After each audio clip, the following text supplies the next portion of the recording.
You're listening to Funk with Fate, a show about being a body and cultivating pleasurable relationships with everything. And I'm your host, Mackenzie McCormick. This podcast will explore how our embodied experiences connect us to the world through astrology, philosophy, dance, magic, and anything that invigorates our aliveness. What makes us feel the most alive? Big inhale, big exhale. Now let's get grooving. Hello, Hottie, and welcome to the show.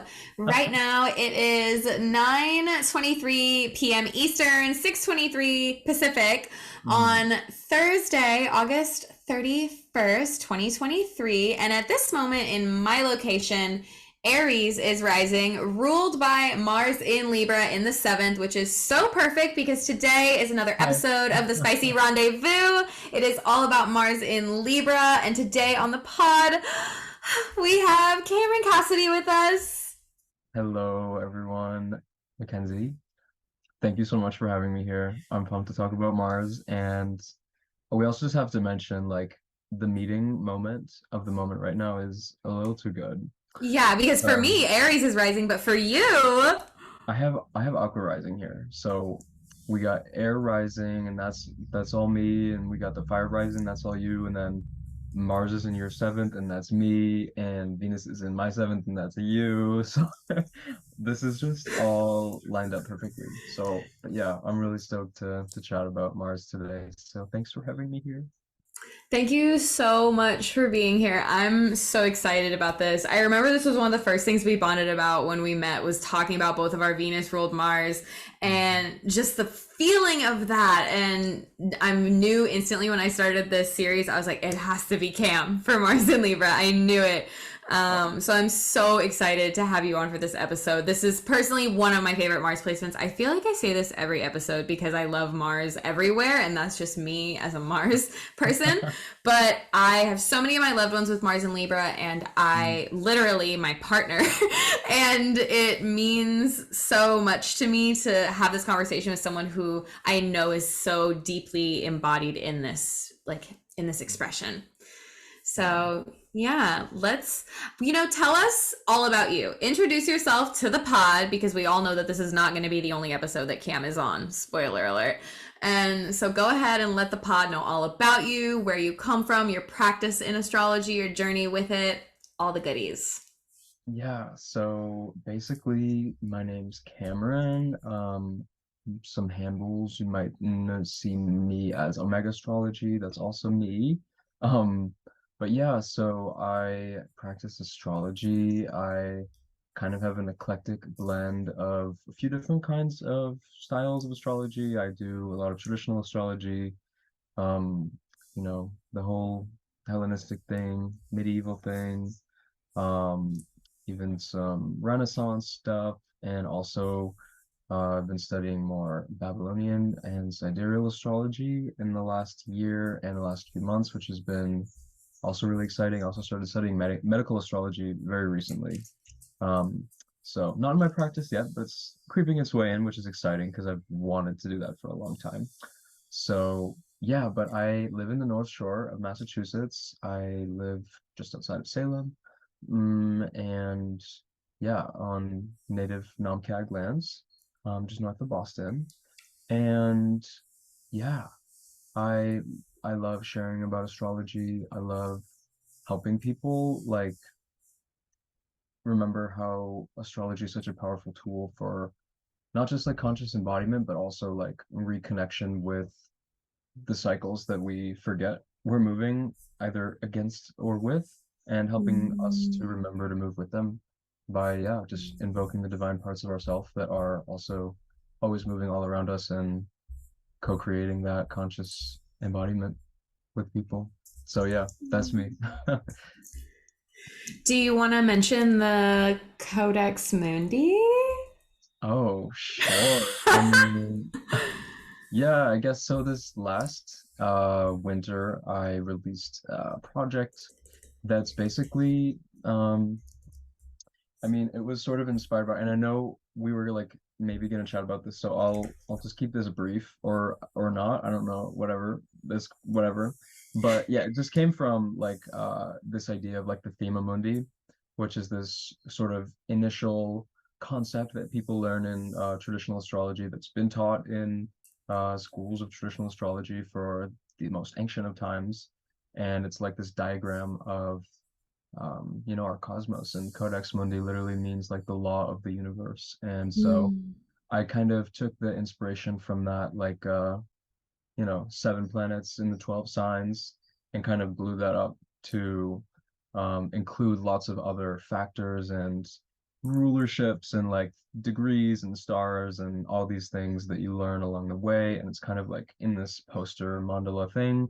And then I also wrote this like 200-page book that goes with it, so you can read all about it if you want to learn about how it works and how we can use it in practice. So yeah. It's so good. It's so good. I love it. I could not even wait until like an end to promo that, because it's like, I love it so much. I have one and I'm feel blessed to have one because I love looking at it, and you can find so many different meanings through it. And it's an important piece about you to begin with. So yeah, obviously you are here because you are an astrologer who has Mars in Libra. And so do you want to start by just letting us know where your Mars is at? Yeah, so I have Mars and Libra in the fifth house, and it's pretty early, so my Mars return has already happened. Um, Oh, and yes, important to mention. Yes, important to mention about the chart of the moment that we even skipped over hilariously, because yeah, the chart right now for my location, Aries rising ruled by Mars in Libra, and this is the mhm, first Mars episode that I have recorded that has actually been recorded at the beginning of the Mars transit, because usually we record them right before the ingress so that the release is right on it, and this time we're doing it in the first couple degrees of Mars in Libra. And so yeah, for mhm. you, yours is so early that it's already happened. Yes, yeah, so that feels good. And yeah, I feel like it's just lining up right now well with what my Mars is up to natally generally. I mean, he's in my fifth.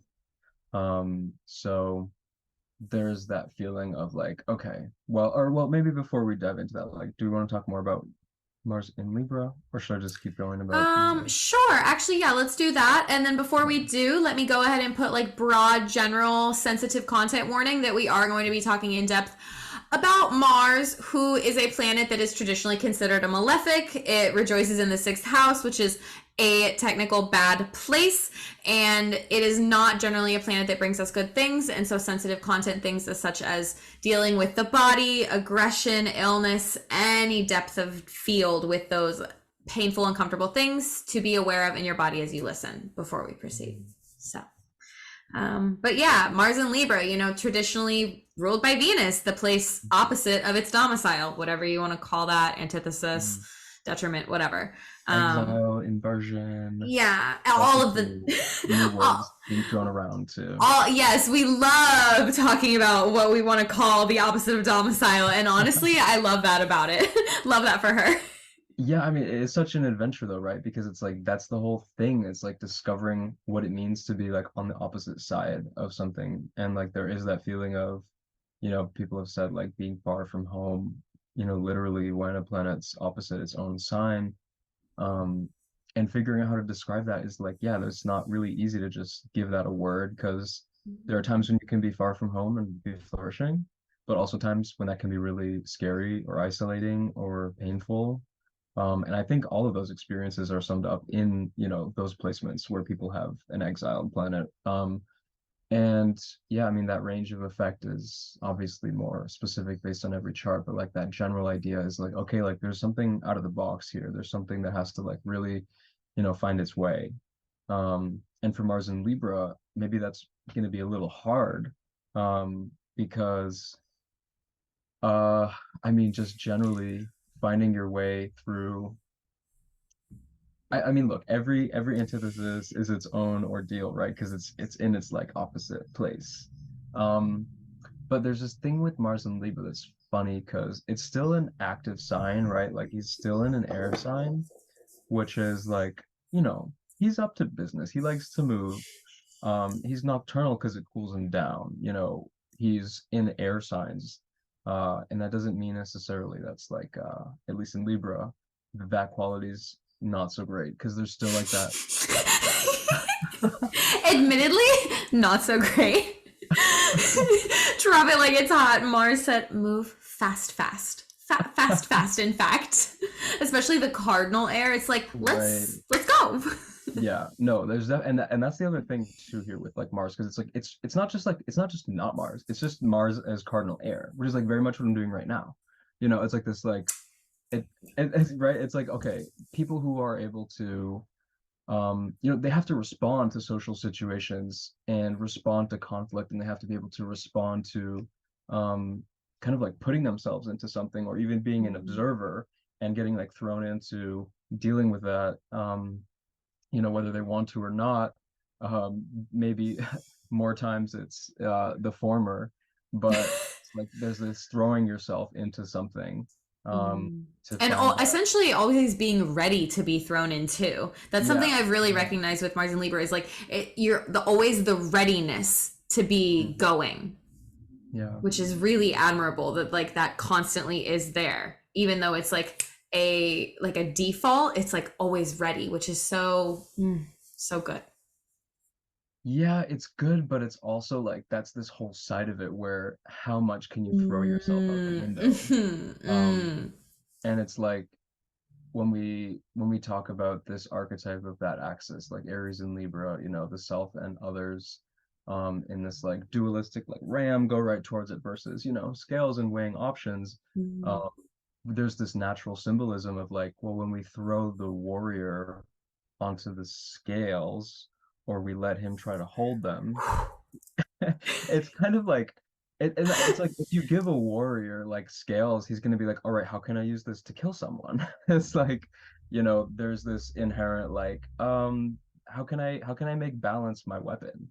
And like that's kind of this thing with Mars and Libra, where that ability to kind of disguise and mask the fact that you're like trying to quell something to just make everyone be happy and cool and chill, is like also this like inversion thing, where it's like you don't realize the warriors at play, but like they're like getting in there to find this field of cohesion for the environment.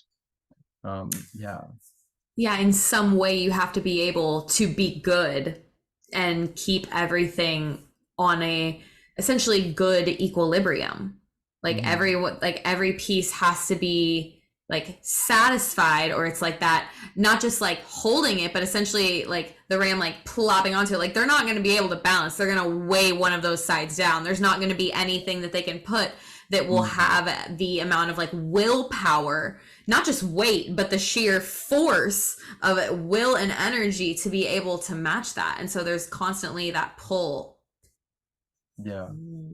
Yeah. I mean, I think Mars and Libra natives don't learn balance by like taking it slow and steady. It's like you dive off the deep end and you find out what happens. It's like you only get to that area of realizing your opposite by being at one extreme end yourself, I think. So it's like it's just as Aryan in that sense, where it's like it's an inverted way of seeing how the extremes that we might tend towards, or the extremes that we put ourselves in certain social situations, or within our relationships, it's the same quality, but it's just always projected outwards instead of like inwards. So I don't know. Yeah. It's always given. That is something that Mars and Libra people do, is that they do give a lot energetically to others. That is something that I've seen and experienced deeply. And also something that can be resonated to as like a Venus ruled Mars, is that because Mars in such a pure way is this fiery energy that we all have inside of us. It's that oomph that just like drives us to do something and put our body into motion. And in Libra, it is such an outward push of that energy that others truly do feel and receive, that is so unique in the way that it like touches you as well, because it generally makes people feel very seen. Yeah, I mean, that being seen is great because it allows for that social flexibility, and again, like that kind of that inner desire to participate, or that desire to show up. um and again, that can look like people who work in social justice, or people who work Mm. with in marriage counseling, right? It's like there's this element to how can I step in, and how can like and again, that's the Aries part of it that isn't realized, that like there isn't an active insertion that's going on, but it's always Mm. about the external, which is what I meant about like it's projected outwards instead of like inwards. And Yeah. so that like seeing something, or like seeing like this is tilted, like how can we make it a level playing Mm. field. And that's experienced because in many ways Mars and Libra natives, and again this speaks to where like yeah, exiles are hard, because for one reason or another in life, there is going to be injustice, there is going to be a feeling of inequality that is resonant on a level deep enough where the natives go out to change that for other people, or remain in a place where they need other people's help to find the balance. Oof. Yeah, and Or the both. that part and the dynamic quality of that of being seen, because you are able to see so many people's perspectives, which is that inversion of constantly being confident that there is only one way, and then being flexible enough to understand people's different perspectives in different places, and to see how it's not just about like a two-sided balance. It's like this multi-level like pulley system where like everything needs to be in the perfect equilibrium. I often think about that, about like not just like the two scales, but often those like intricate systems that you often see, that like if someone does like a domino effect and then everything kind of like clicks into this certain position. I often think of that with Mars and Libra, about how it's about how every little small thing works together, and and how that leads into everyone being heard and everyone having their needs fulfilled. Yeah.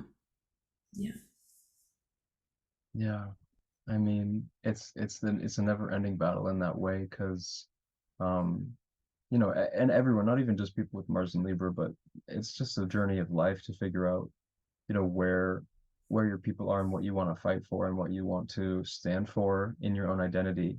And so there's just that archetype of Mars and Libra in general that exists in our collective existence, and that people still experience, of course, by transit, like right now, and by progression, or whatever. Everyone's going to embody this at some time or another.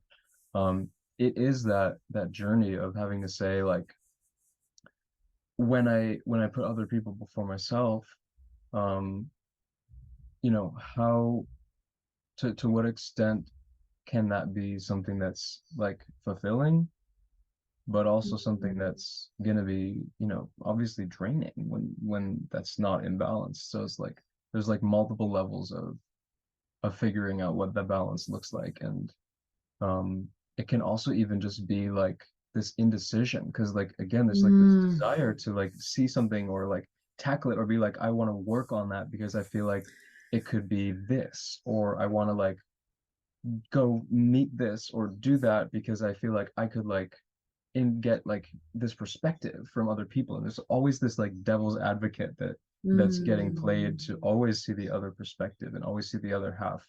And that's Libra in general, but especially for Mars, because Mars in Libra plays this role of like, like the kids that won the debate team in high school, or like the kids with Mars and Libra on the midheaven. It's like this is someone who is naturally like just like forced to, by their own psyche, like turn everything inside out.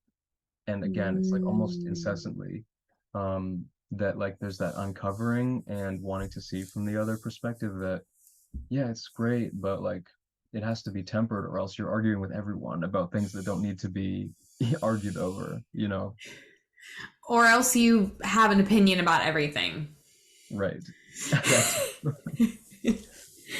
Which we do love an opinionated Mars and Libra. Not gonna lie, when they spit, they get going, and we do love to see that, because that is something that I do believe people perhaps underestimate about often, like, and this probably goes for all three of like the classically debilitated Mars, the Venus ruled and also fallen in Cancer, that Mars in debilitation still packs a punch. It's still Mars. oh yeah.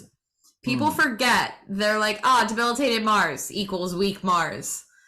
Ha ha ha ha. That is, if anything, the opposite of true, because that debilitated, and also any debilitated planet has to work so much harder to, baseline figure out how to do life, that ends up being sometimes a strength in a way, because so much more energy has been put into like expressing that in a way that feels genuine and true and healthy and not horrible, maybe. Yeah. Yeah, and it's tough because, I mean, like when you start to think about, for any planet, um, like how it's functioning based off of its sect, right? Which is like when you're born in daytime, um, there's We didn't mention where your son was, I remember. Oh, yeah. I mean, well, I was just gonna say I'm a night chart, so Mars is actually like he's he's he's all right. He's doing okay. But I was just gonna say about sect, like there's day charts, people born in with the sun above the horizon, and that difference with like, having a hard Mars, for people is like it's gonna go like one of two ways, because there's either this like okay, Mars instability, which can look like 100 different things. It could be sign, aspect, or house, or whatever. But if there's a problem with Mars, for day folks, it's like, where's this energy getting like overexpended? That's like really, because like think about it, if the nature of the environment is like hot and bright and light like daytime, if Mars is causing problems, it's like, yes, there's too much heat going on. It's not enough. I mean, I'm sorry, it's way too much. But like in a night chart, if there's a problem with Mars, um, it gets too cold because we need that to be warming things up. So it's like for night charts with a problematic Mars, the problem, no matter what, is like there has to be actually, it's not like there needs to be more action, but there's more effort to like focus it in this certain area, or in like redirecting it towards like a stable fire.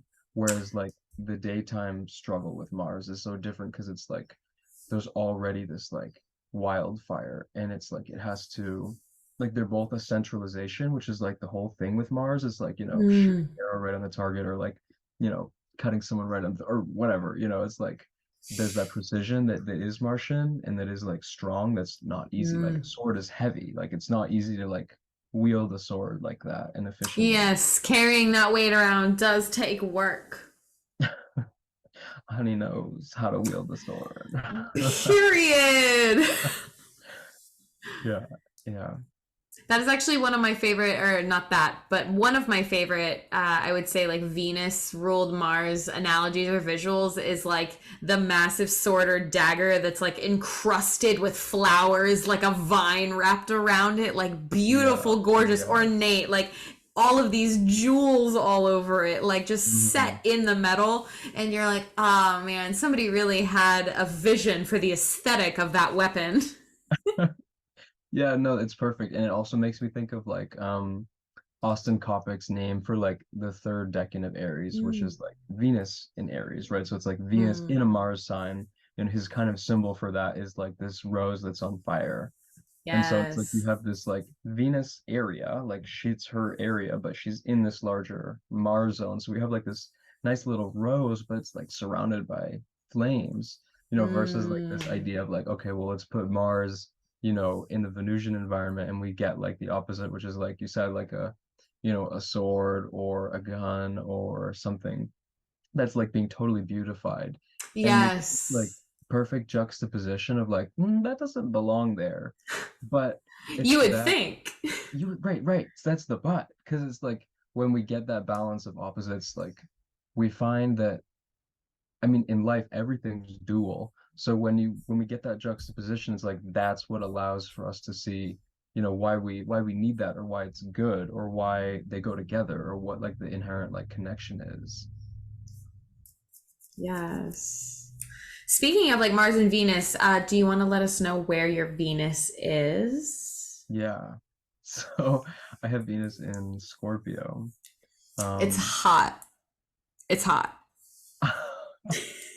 so they're in a generosity that's like this in each other's places but can't see each other's faces thing. Like, It's basically mutual reception with no aspect. So mhm, not as fancy, yeah. but And still so cute. As right, someone who it's like, also has a thing with this like me aversion situation, also love. yeah, yeah, no, it's great. Um, and I kind of think of it like, I mean, sometimes people talk about like a mutual reception, like you're gonna like trade lake houses with someone, which or something weird. I mean, that doesn't really make sense. Like you would just go to your lake house if you have like another house to go to.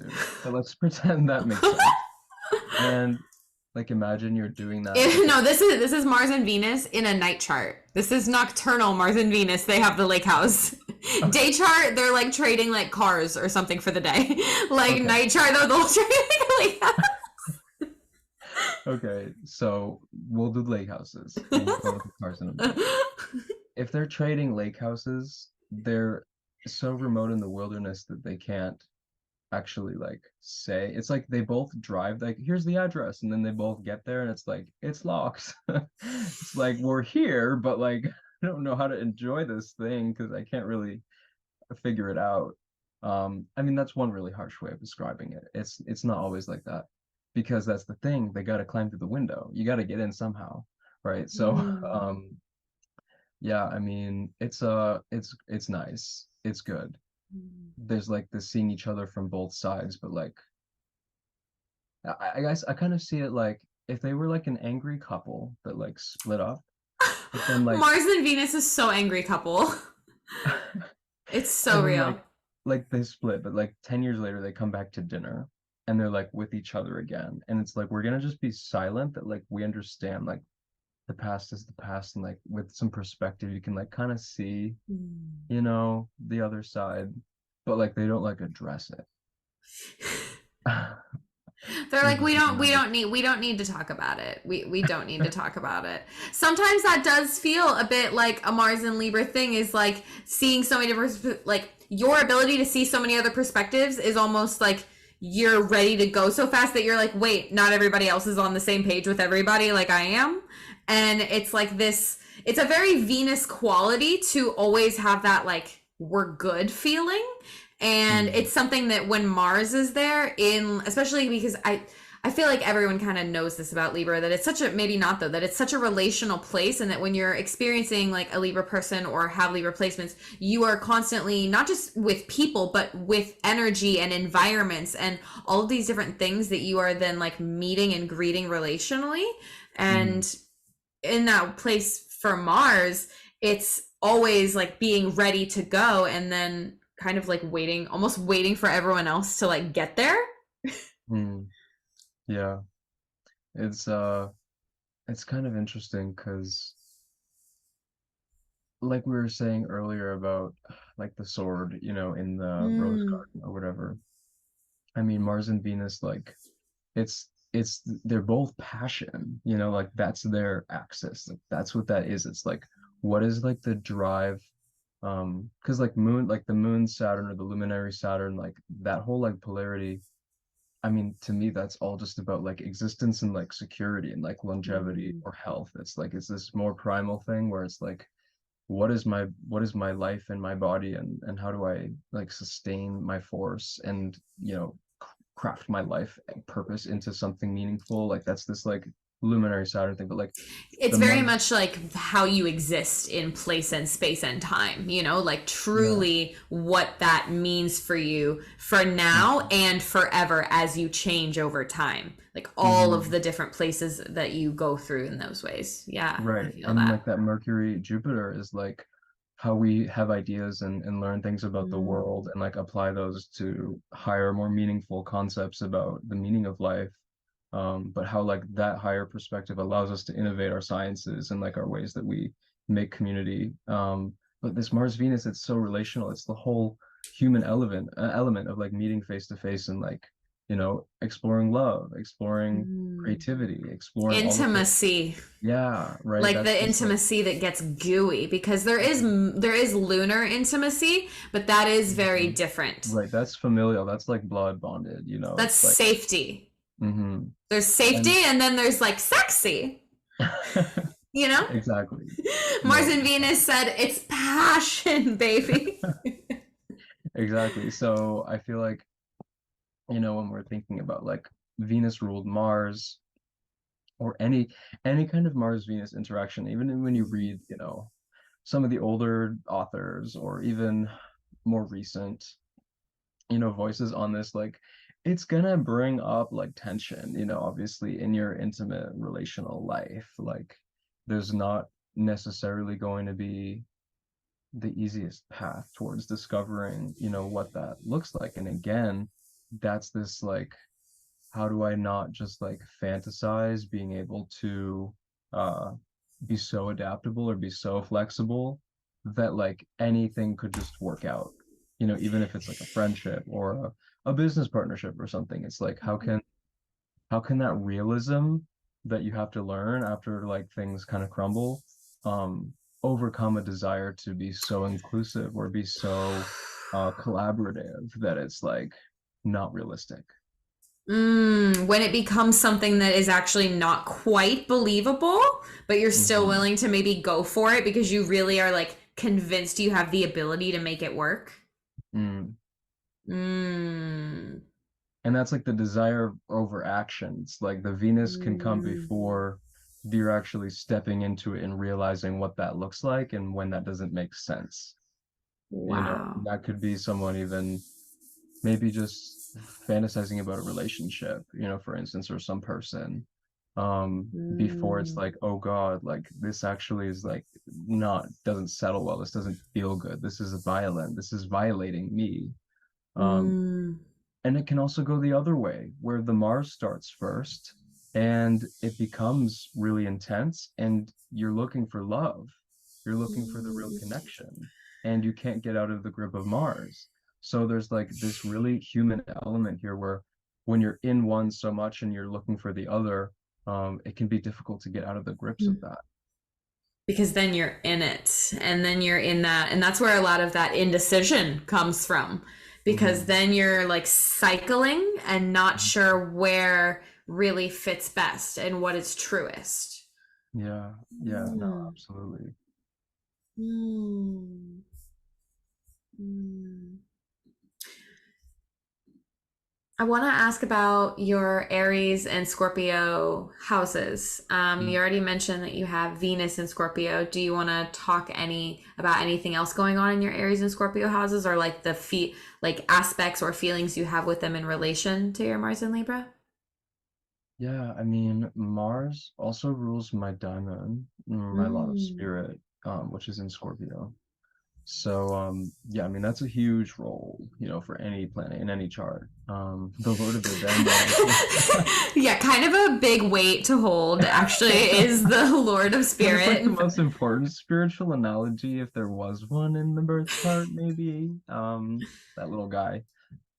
So yeah, For but those who also aren't familiar, do you want no, to, that's yeah, yeah. like Lot of Spirit, one of the Mhm. main big guys, along with a lot of One of the fortune. big guys. One of the big guys, as far as Like the lot. Go ahead. yeah, he's a big deal around here, Mr. Diamond. But yeah, Mr. Diamond. we have this thing like the moon phase, which is like your sun and moon's relationship, and we take that sandwich and we put that same sandwich from your ascendant. So I feel like I've just said this 100 times. I want to say it a different way Oh because my God, I love you. I did Yeah, not want to say project the arc thesis. yeah, I was about to say the calculation, and you project from the ascendant. Anyway, yeah, So you calculate it, yeah, but it's a big deal. Yeah, a lot of fortune and spirit are both it's a big big deals. sandwich. Yeah, Big deal. yeah. Big guys around here. So And Lord of like Daimon. we do like the equal distance both ways, up and down, and like one of them is going to be one or the other based on things. We love a Uh, switch. we love a switch. So that's it. But one of these points that's sensitive to your moon phase, if it falls in your chart somewhere, is about the lunar the lunar realm in a general way as it like befalls you, and as like how you fit into your environment, and what's like given to you by your family and your community, and what luck you have in having good or challenges in health, or good luck or challenges in acquiring material prosperity, all these like lunar necessitative like life energy things. And then the spirit, this reflective point from that, is it's the gateway to the soul. It's the gateway to the consciousness. It's the gateway to the higher self. It's like this point that shows us where we are radically stepping in above the threshold of like our physical vessel, and where something greater than ourselves is like participating in our reality in like an active way. So, for me to have Mars ruling the daemon, um, yeah, I mean, this is an interesting thing, because essentially this daemon, if it's representing like our pathway towards discovering a higher expression of ourself, or discovering a higher perspective on how we can actualize our consciousness more readily or with more intention. Mars is yeah, he's in Libra. So it's like, Mm. in terms of, how I would have to make a statement, and of course this is like, it's bigger than this, it's your life's work, but like if it had to be put into words somehow for my chart, like, yeah, I mean, that mission looks like, um how showing up as Mars in Libra, how showing up in a pacifying way, or showing up in a way of, um Mm. again, even floundering in the chaotic world of life and relationships, what all those lessons bring me to discovering about myself and how I fit in with my environment, with other people. And also it's 12th from Scorpio. Libra is the 12th sign, so there's Yeah, also, yeah, the Libra Scorpio energy is so big in your chart. Like those two signs like together, they just cover so much ground for you, truly. yeah, they do. So yeah, I mean, I'm also like always tempted now to just like drop the fact that I've also like just pretty much converted to sidereal astrology. Oh yeah, this is true. Yeah, that's So, actually a big deal because I remember seeing like us like talking about this briefly and you yeah. like talking about it openly big time now and yeah. Yeah, I mean, openly it's like coming out again. Yeah, But I mean literally. yeah, but it's just funny because like in this case I'm thinking about like, because I have a Virgo Mars and Libra Venus, and it's like very different from Oh. these other placements. Um, but it's interesting because at least in this context, like I do think about how like my spirit is sort of like right in the scales, like right Mm. on the fulcrum area. Yeah. So it's also like, I see it as this gateway of finding stillness. Mm. It's kind of like, where's the balance, and a desire to find that for transcendence, whatever that is. We're all trying to figure it out, honestly. Right. That's actually so interesting too, because no matter what the system is, you do have you do have a lot in Libra then. Mhm. And no matter the system, it's important in your chart, which does in a way speak to the balance of that itself. Right. Well, that's just an interesting thing about how we chose to exist on the planet right now, when like the equinox is only back like 24 degrees from sidereal zero Aries. So, right now the creatures that exist, like you can be a Scorpion Libra and a Scorpion scale, or you can be Mm. a scale virgin, you know, it's like, and there's still even degrees where, you know, it won't change. So someone can be like, I'm still a Gemini, but like in a couple thousand years, you know, like Yes. you won't be like a Sagittarius, Scorpio, like we'll have like creatures like, you know, a Capricorn Virgo or like a Taurus Scorpio or something, you know, it's like, so we're in this time where they're still aligned in an interesting way. And that also maybe speaks to Mm. right now, like people with tropical Mars and Libra, that analysis paralysis maybe comes from the fact that sidereally, like, yeah, it's kind of in front of the Virgin, and like you're also trying to like nitpick your way into like having things be so clear cut for yourself that like you can't decide Mm. about what to do, or you can't like figure out the best way to do something because you're always trying to optimize it too much. It's like there's that Yeah. layeredness here that is also present. So That does speak to a very Mars and Libra quality of all of the different perspectives being mhm, considered mhm, and weighing all of the different merits of them all. Because that is something that is very, Venus centered in this is that one thing that I do really love about Mars and Libra is they find like the merits in things, like all of the good things within everything, almost to their own detriment maybe at times, but mhm. the ability to constantly see the good in others and that they are able to provide, and how that, dually works in the actual mindset and perspectives and philosophies as well. Yeah. Yeah, yeah, it just cycles us back to thinking about like, you know, everything in life is a reflection, you know, from ourself. Everything we experience externally is nothing but like a filter in our mind that we label and try to understand, and we're taught things mean certain things, but actually nothing means anything and everything's an illusion. And discovering that is like, oh really? um Maybe there's something more than like what my reality has been. So like Mars and Libras always have this like earth shattering, like what if I'm wrong, you know, like what if the perspective is different than how I'm like seeing it in my conception. Oh, wow. That really speaks to that cardinal axis of like, what if the thing that I committed to isn't actually the best thing? Yeah, and that's totally extra true for the Libra too, where it's like, oh, why did I just like, you know, say this thing where I'm gonna do this thing where like I can't or shouldn't, or Or you know, just don't want to, right.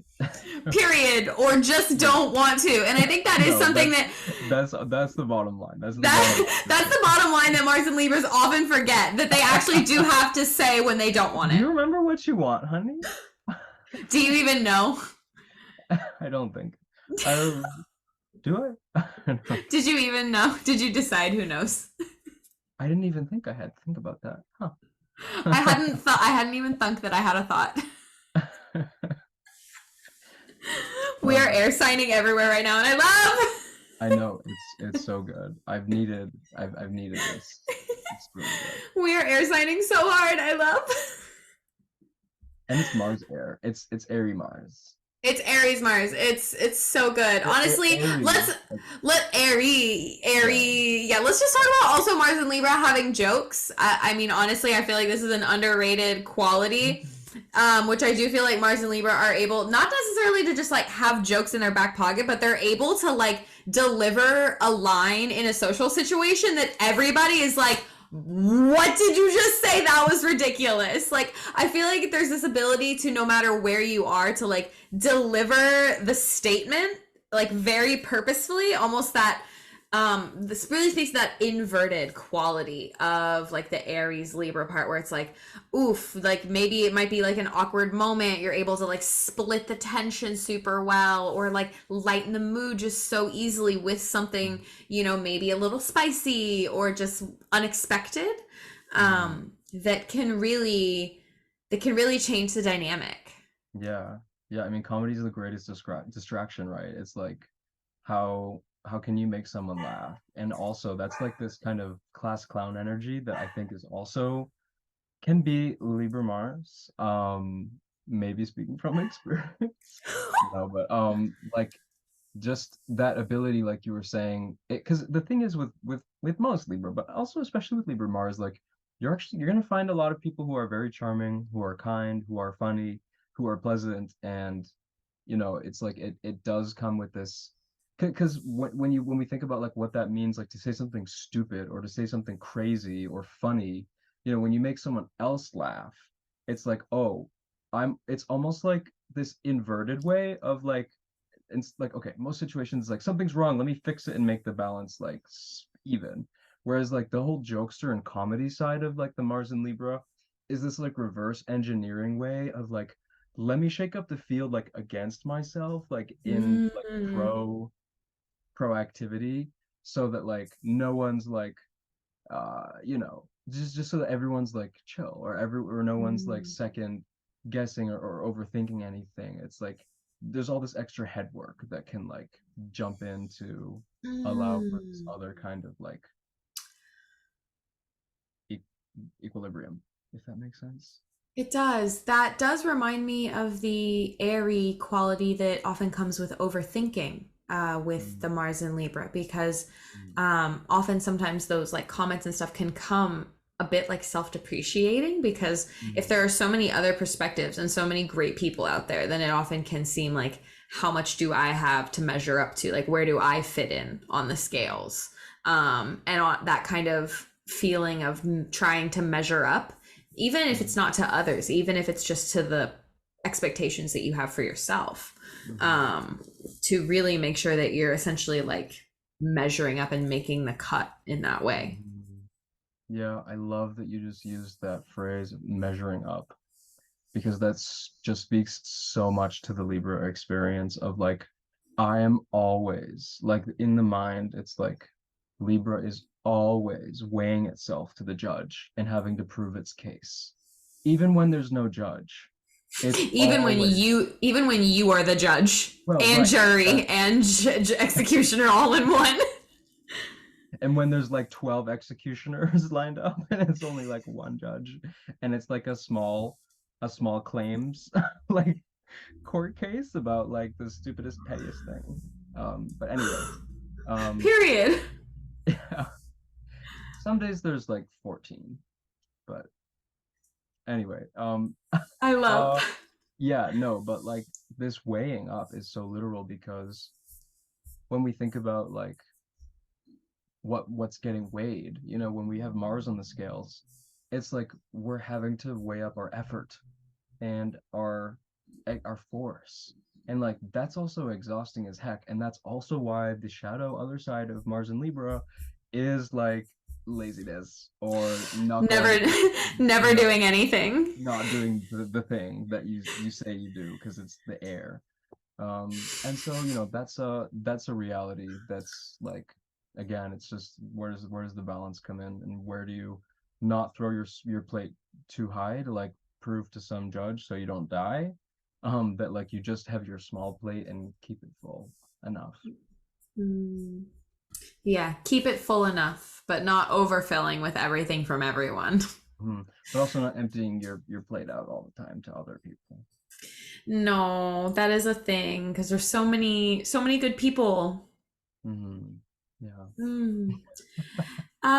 So do you want to talk about any other bodies in your chart that Mars is aspecting? Is there any that you wish to mention or would like to discuss that are maybe relevant or um not? sure. I guess I'll mention Mr. Hermes, because Hmm. if you can't already tell, they're a little blended. Um, so you know that Mars Mercury energy is that's a combo. That's kind of in my chart.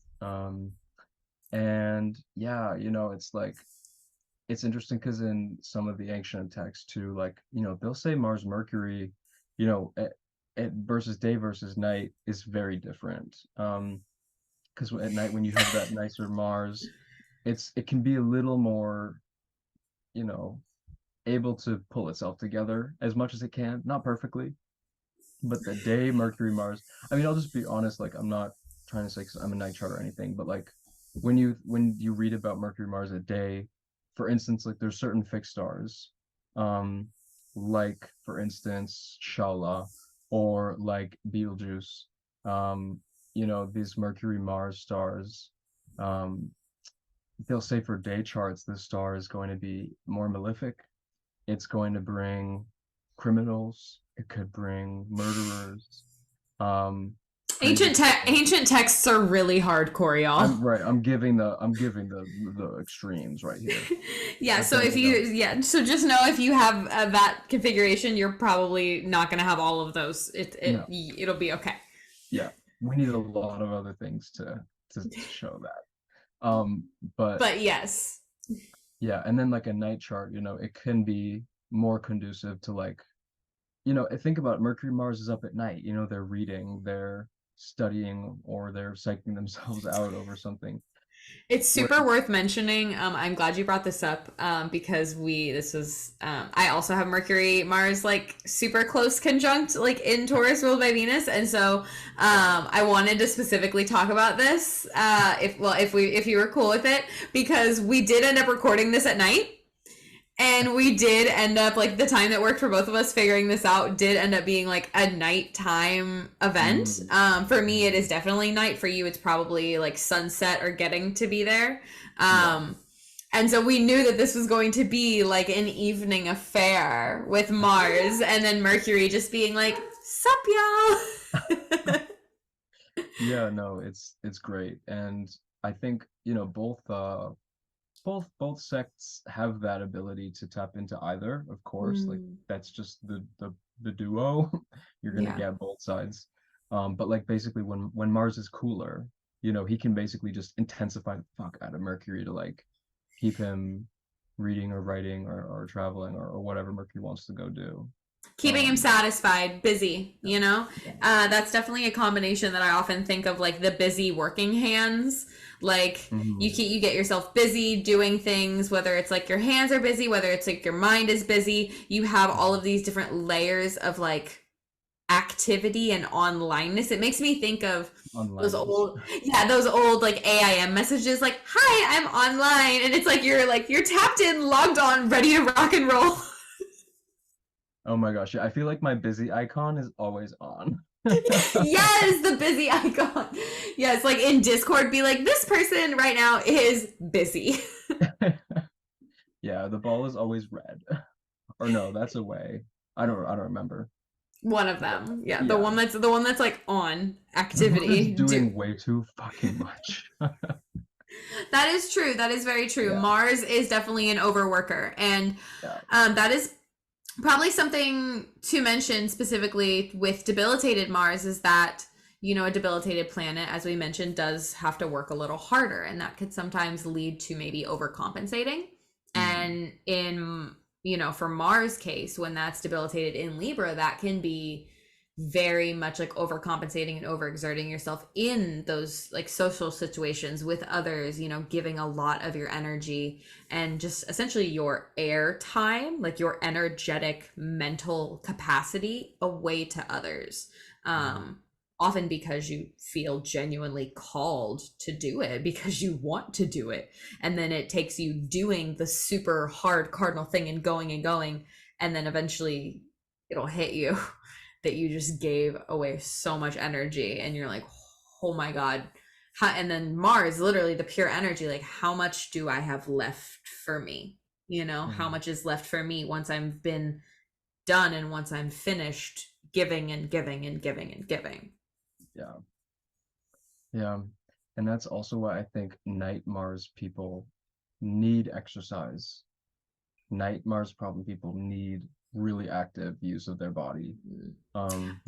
Unpopular opinion that everybody does, because everyone has Mars somewhere, but that's an argument for another day. Yes, no, that's 100%. But it is definitely for now. That's 100% not for now.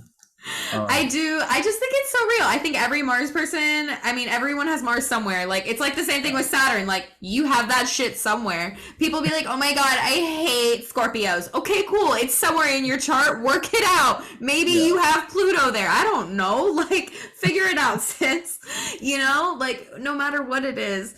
And especially for Mars, like, no matter where you have Mars, you have to be active. It doesn't matter what it is. It doesn't matter if it's even mentally. You have to have some sort of regular activity that your body can do, that can keep you moving, that can keep you active. Because Mars, the thing about them, they want to go. They want to go. They want to do something. They're not content with nothingness. Yeah. Like that is the thing about Mars, is that they are one of the most somethingest, doing somethingest things. There's an undeniable action there that everybody has to do something. I will say that nocturnal Mars people perhaps are a little more, I would even use the word desperate for it. Because as me and like a couple other, you know, nocturnal Mars people that I've spoken to, like about this sort of thing, does tend to have a more like deep desire to do it that, you know, some nocturnal don't, or some, I should say, diurnal don't. But by and large, still, like Mars is gonna have to Mars to do something. Yeah. Mars is gonna have to Mars to do something. But I will say, Mars and Libra, they really like doing stuff with others. It's a very social activity. I've actually noticed Mars and Libra people really excel when they get to do like things with others. I've noticed, maybe this is me because of my partner and a couple of my friends as well. And a couple other people I've just spoken to that I have gotten information on their charts. Lots of rock climbers have Mars and Libra. It's a social sport. You can't, you literally can't do it alone. And I know a couple of people also, just because this is the things I do. So of course I know a couple dancers that have it as well. Because that's the thing I do. But still, it's interesting to see it come up in places that are like very facilitative of being with others. Yeah.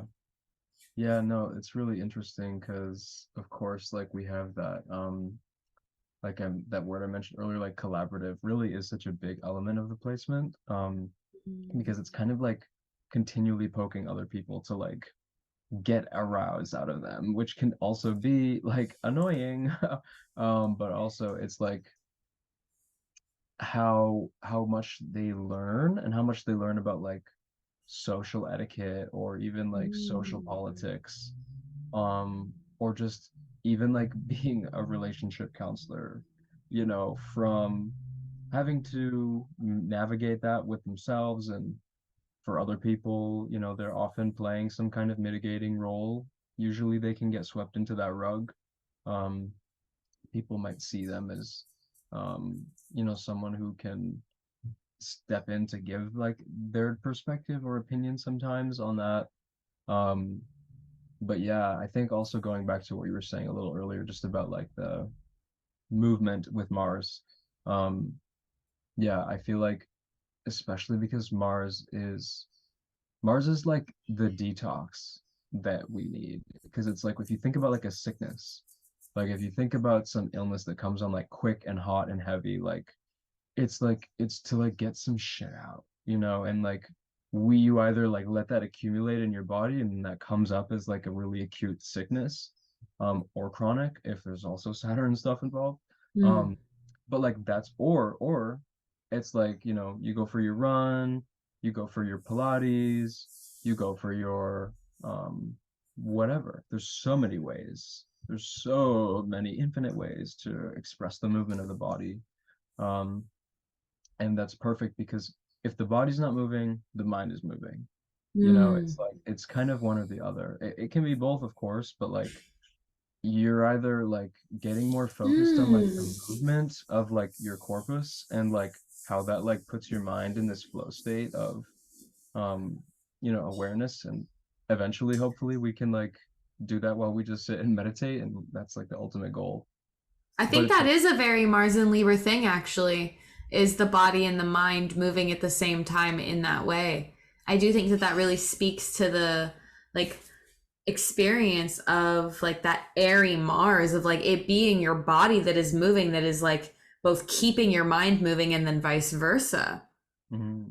Yeah, yeah, I mean they feed into each other for sure. um but when it's not, it's like okay, you can either be doing way too much movement without really thinking, and that plays into like the, you know, someone who is going on a date every night of the week, or whatever at the extreme, or the person that's like thinking too much without moving, you know, and that's like the person who's um yeah, maybe just really I mean it could be someone who's maybe socially anxious, or someone who is just really loves to learn, or is just in their mind, and it shows up less in the physical. It's like either way, there's this balance that gets interplayed there where people, I think, with Mars and Libra maybe try to figure out how what they learn about the world and people and thoughts and ideas and philosophy, um, how that shows up to like improve or change the way they show up, in their relationships. Mm. Because that can really affect how you show up in each individual relationship in your life. Hmm. It's not just a one broad expression that you're giving to every single person. That's very varied depending on the quality of every single one of those relationships. Hmm. Yeah, it's almost like Mars wants to critique the relationship. It wants to like Mm. get thrown onto the scale to weigh, what it thinks it can offer, Mm. for better or worse, half the time, 50 For, 50. yeah, But truly. yeah. Mm. Is there anything you want to share, specifically body related to your Mars and Libra experience? Yeah, sure. Yeah. I like that you add this question because it is really embodying Mars, literally. It's Um, very, I mean, let's be real, y'all. Y'all heard it on the intro every episode. This is a show about being a body, and this Mars series is the epitome of what it's like to be a body because and I will say this is a very both all the planets have a role in embodiment, all of them do. Most heavily the moon and Mars. It's a tight contest, but Mars is visceral. yeah. Yeah. I mean, I'll just say for myself first before maybe we talk about like Malethesia and stuff, because there's some Mm, interesting parallels we can make with that. Um, yeah. I mean, Mars rules the bound of my ascendant. Mm. Um, so I know there's like this way to divide the signs, and Mm-hmm.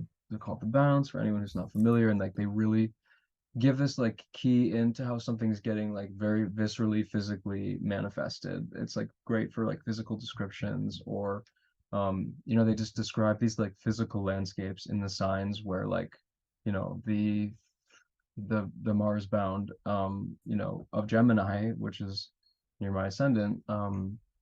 It's like my body becomes more hot, basically. I'm a hot tempered Do body. you want So to mention the differences in the bounds for those who aren't um familiar with which one we use? yeah, I mean, I think Tea. yeah, I think most Tea, a people hot and actually steaming, in fact. like the Egyptian bounds. That's what you mean? I mean, Versus yes. okay. Yeah, so like there's this one system of like these magical little mini sandwiches of each sign. Um and they're super mysterious. Although they're not, because I think we're cracking how they were devised. Um, I think I don't know. I think we're getting close. All hail the revival of traditional astrology. Truly, Indeed. y'all don't know, Um, y'all. If y'all are listening to this podcast, I'm sure you already know. but yeah, I mean, there's also like Ptolemy made his own kind of system of bounds, which are super actually interesting. Um, David Cochran, who's an amazing astrologer, everyone should go read up on Dave. David did an incredible video on, or a few on the Ptolemaic bounds, and like found this insane math that's like hidden inside of them with like prime numbers and the golden ratio. And Ptolemy doesn't even talk about it, but it's like super. Anyway, this is like a It's whole. advanced. This is me giving my Mars and Libra saying there's another cool perspective here, That's what and I like, wanted, though. That's why I did it. you know, Super intentional. I already knew, but you needless to knew I was gonna say, get on those Ptolemaic bounds with you guys right now. right. Needless to say, Egyptian. Yeah, I mean, for all intents and purposes, I Needless to say, exclusively, Egyptian. yeah, needless to say, Egyptian bounds. But also not needless to say, but I'm gonna say it, cause also sidereal bounds. Oh my God, Period. I'm like, I can't. There's no other answer. Sorry. Not Period. sorry. Yeah, not Libra Mars. Not sorry. What did I say? No. Not sorry. Love. That's Yeah, iconic. I mean, some research I've been doing over the last few months with the sidereal bounds, and particularly with how they align onto the portions of the sidereal images of the constellations, it's remarkable. And I'm more than convinced at this point that those were originally part of how they were devised, and that also play into how they are perfectly mathematically organized with how many degrees each planet has and why they're in certain orders. I think all of that together plays in with the images to make them really come alive. So anyway, my soapbox. Love. Um, but yeah, so my ascending bound's Mars, so I, Hmm. red cheeks, Yeah, the reddish appearance for sure. That was yeah. one of the first things I saw whenever I first saw you at Norak. I was like, oh my god, he has the cutest cheeks. Of course, Mm, I noticed that though. Like, yeah, my fellow Venus, Mercury, Mars trio, honey. Um, truly. Um, but yeah, so like I'm just like always normally hot. Like I need my cold shower. Like I need that practice every day at the end of my shower to like turn it down and do some breath work. Because if I'm not closing the system down, like it stays open. So I need that condensation. Um, but also like having cold.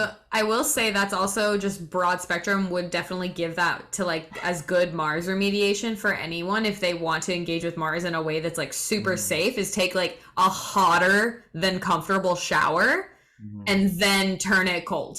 Yeah. And to Yeah, feel the no. experience of like the heat all around you absorbing you and then for it to go cold and then to just feel the Mhm. heat emanating from your inner body. Exactly. No, that's literally the definition medically of like how to improve your Mars physically. Because we Yes. talk about like fire, like the choleric energy, like the choler, the blood that's running in your body, your hot blood. Mhm. When we take a hot shower, when we run, whatever, our blood vessels open up, we pump more blood.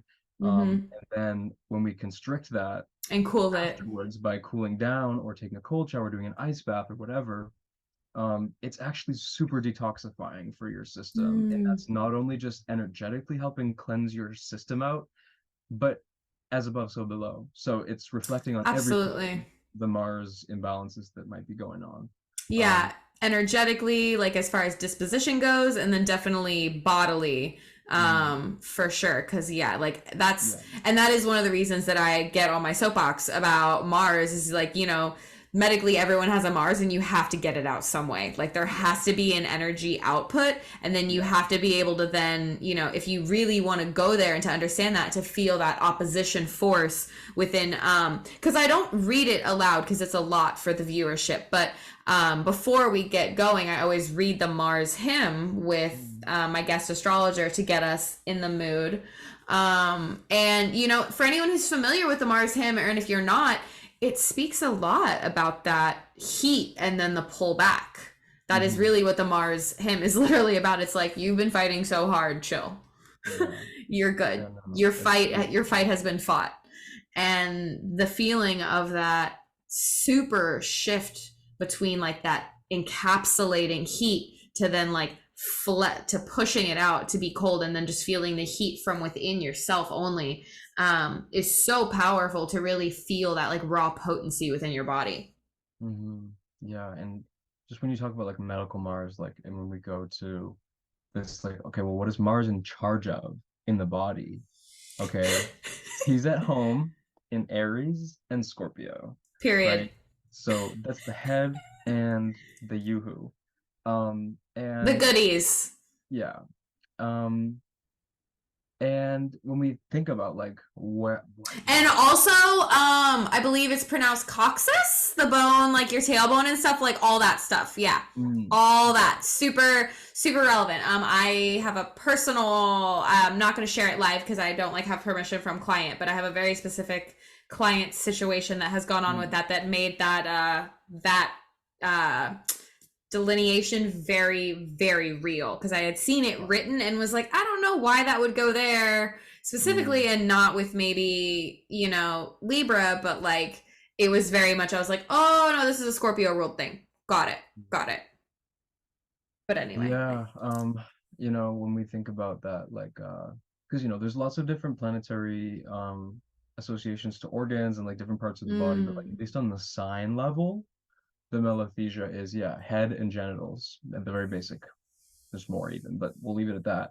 So when we think about like where Mars goes in your body, when you think about like when Mars turns on in your consciousness, like it's energizing your head and your reproductive organs. And so there's this like literal primal instinctual desire to like, think like the survival, the reproductive, and also Mars exalts in the knees, in Capricorn. So it's like he always wants to be running. Working that ass off. Exactly. Literally, that's the thing about Mars, is that I like the visual that I always like to think of is essentially a person like bent over working, because their head is in everything that they're working in. They're like essentially their like whole like reproductive kind of area is like lifted up to the sky. Essentially, it'll be like the highest point in the sky, and then they're usually on their knees bent over working and doing what they're doing. And so that's like the 3-part like dignity like visual that I always love for Mars, because it's like you're literally grinding, you're working, you're focused, you're doing it. Grind. Also, it's the face down ass up position, but whatever. But whatever. I wasn't gonna deliberately say it, but it is what it is. It's the Mars. Assume the Mars position. Got it. But like that is literally what it is. And I often think about like not just that, but often like the people who like pick our food, that will be working out in fields, that will be like bent over, like factory workers, like laborers. Bent over is hard and it hurts, but it Mars. Is hard, but it's Mars. Thank you. But like also just gonna say like the exaltations on the melothesia actually like it makes a lot of sense. It does. Like you think of the sun, right? The sun is the yes. Jupiter exalting in Cancer in the belly. Cancer. Period. So anyway. Honestly, a whole other discussion for a whole other day for us. Right. I know. Let's do it. Because that's very real.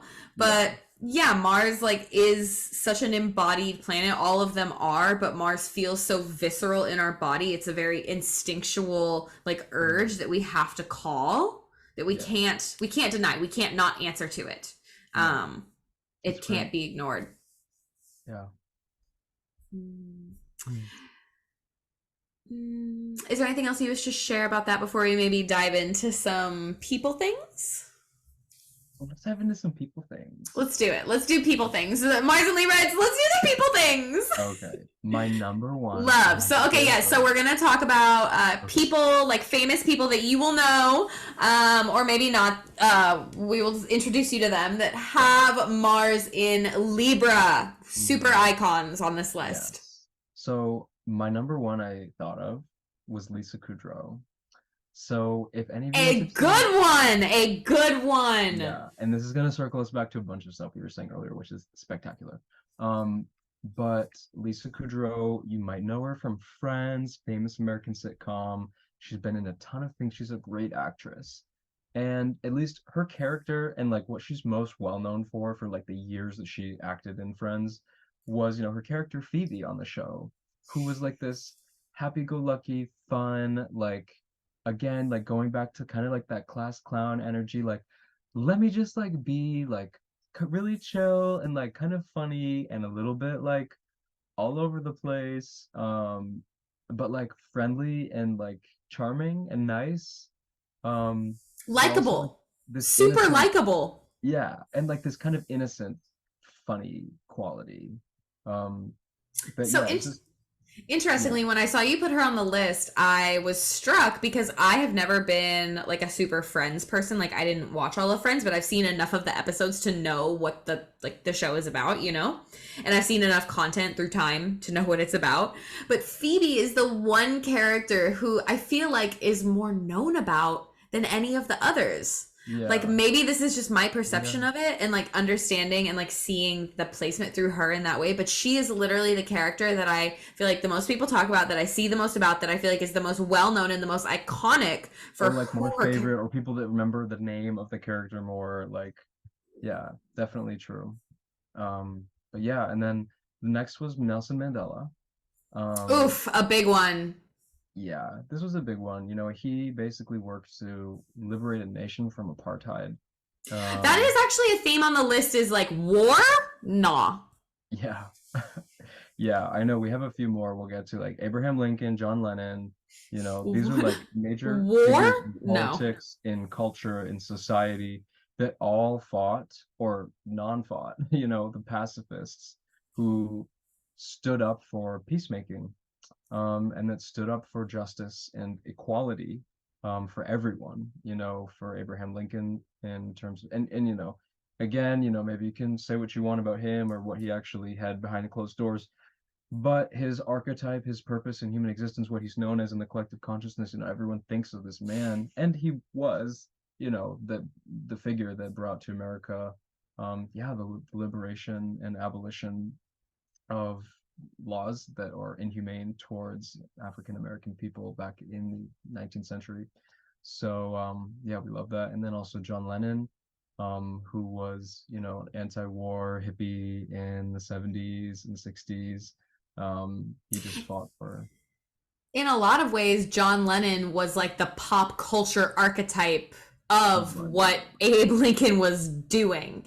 Yeah, In a yeah. lot of like modern day realizations of like what does that actually mean for people, because that time of John Lennon's like essentially like massive rise popularity during those times, like during those iconic moments, did have a lot of those like rings of like freedom and equality for all people, that all people getting what they need and what they truly must have, and that everybody has those needs that have to be met. Yeah. Yeah, and I feel like that also speaks to like the martyrdom element with Mars and Libra that we've kind of touched around as well, which is like, he did end up being assassinated.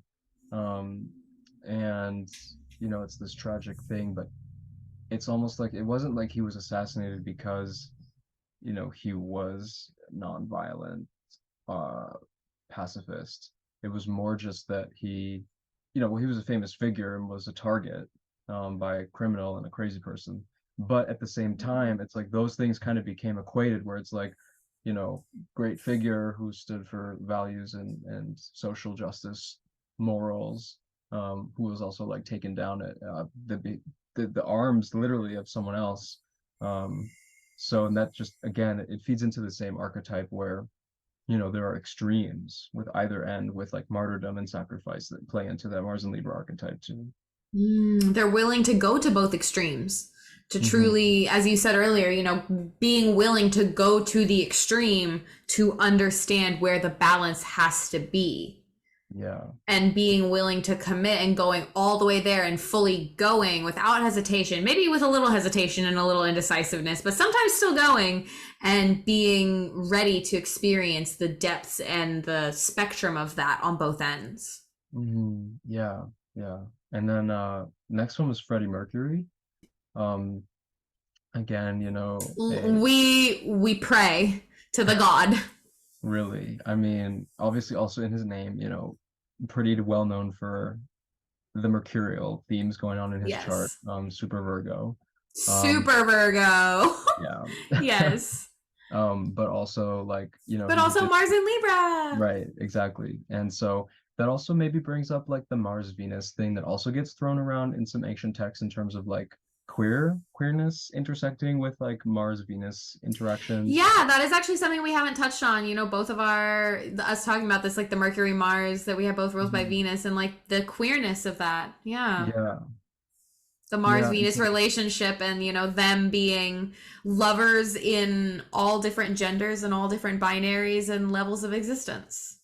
Yeah, exactly.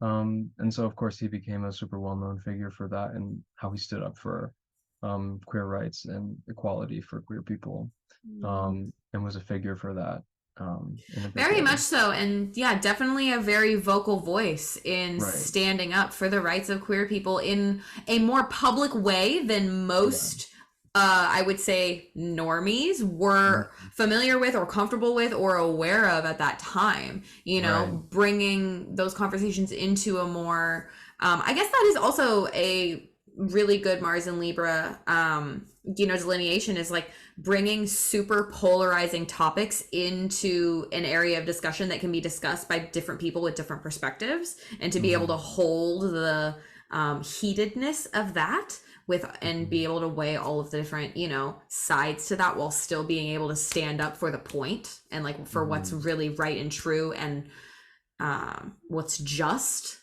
Yeah.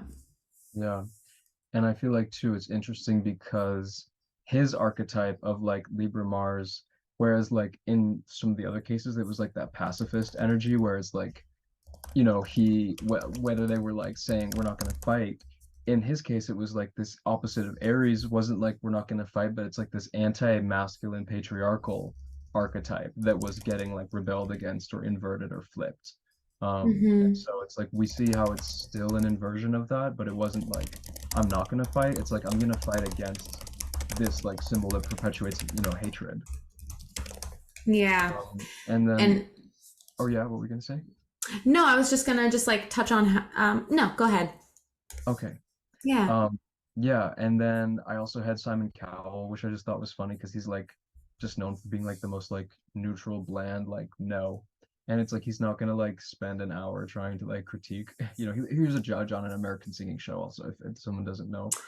Right. Yeah, like the singing the voice of the Libra, like very literal. And he is the Mars in the room being like, no. Truly like an iconic no. Like getting a no from Simon Cowell was like a mark of success for a lot of people, was you got to the point to get a no from him, and that was a big deal. Yeah. So yeah, but those were just some of my examples that I thought of for good people with that scaly Mars. Yeah. Do you want to leave us with maybe any advice or wisdom that you have for anybody with this placement or for someone who loves this placement? Anything you want to leave us with? Well, I guess I would just say to release the pressure to like have everything in balance. Like don't always hold that on yourself to have other people's stuff organized, like that's beyond your own control. And like just and again, I'm preaching to the choir right now because like my whole MO that I have to check in with myself is like checking in with like what energy am I like taking in right now from all these external stimuli, and like what am I like internalizing unnecessarily from what I'm hearing or reading about or talking about with other people, and like just having that ability to firm up with myself like what's me and like what I really need to have my 2 cents on. Oh, that's beautiful. Identity. Yeah. That's beautiful. Thank you. Is there anything that you're working on right now? Tell the people where they can find you and what you offer. Yeah, no. So I'm on Twitter at Omega Astrology and Instagram, same handle. My books are sort of open. There's a few slots that I have open. Big secret, apparently. Yes. Well, no, they're no, I literally just meant that because like I'm not doing a ton of readings right now, but I am gonna have a little relaunch when Mercury's direct. So naturally like, organizing some of that stuff right now. And yeah, right now I'm actually doing like a sort of volunteering residency at CAELi, the Celestial Arts Education Library, where we're scheming up a bunch of really awesome stuff for the community, and trying to get the word out there for other people who don't know about this awesome thing that's going on here in Olympia, being run by Jenn Zahrt. Yeah, massive shout out to Jenn. She's doing amazing groundbreaking work in astrology, in the like documenting of astrology and the maintaining of these texts from years past in so many different traditions. It's extraordinarily admirable and amazing what Jenn is doing right now, y'all. If you don't follow CAELi on anything, you need to know all about Jenn and about CAELi and all of that. Yeah, so become a member, you get access to all of the materials in the library. And you get to support an institution that's also like doing really important things for the community. And we're also launching like a quarterly review, which I'm going to be an editor for, and a ton of other things. There's courses and webinars and book talks and just so many awesome things coming out. So yeah, stay tuned for that. I'll be peripherally involved here. But yeah, that's about it. Oh, yay. I also have a podcast I do with my best friend Stella Mowat. I was about to say, don't forget the pod. I know, at the Mercuranian. We live stream on YouTube. We're reading a book right now. We're reading Rhetorius, who's like an ancient Egyptian astrologer. We're like making it up to date for modern astrologers to understand and practice. And yeah, that's about it. Yeah, shout out to Cam and Stella. That podcast is so good. So much love for the Mercurianians on this pod, like pod to pod loves in the deepest yes, way. We need to do a trio. That's season 3. Yes, we do. Collab pod. Getting all of the homies into the Merc Tube channel. Ooh, yeah, collab with all the other homies with pods. Now that's it. It's about time. Honestly, there's enough of us now. It's time. I love that. Yeah. Well, oh my gosh. Thank you so much, Cam. No, thank you for having me. It was I always love talking with you. It's always a party, and I couldn't be more honored to talk about Mars today. So thank you for having me here, and thank you to everyone that's still listening. Yes, thank you so much, all of you. Thank you for being here. Thank you for listening, and thank you for being funky. And I'll see you the next time our fates weave together.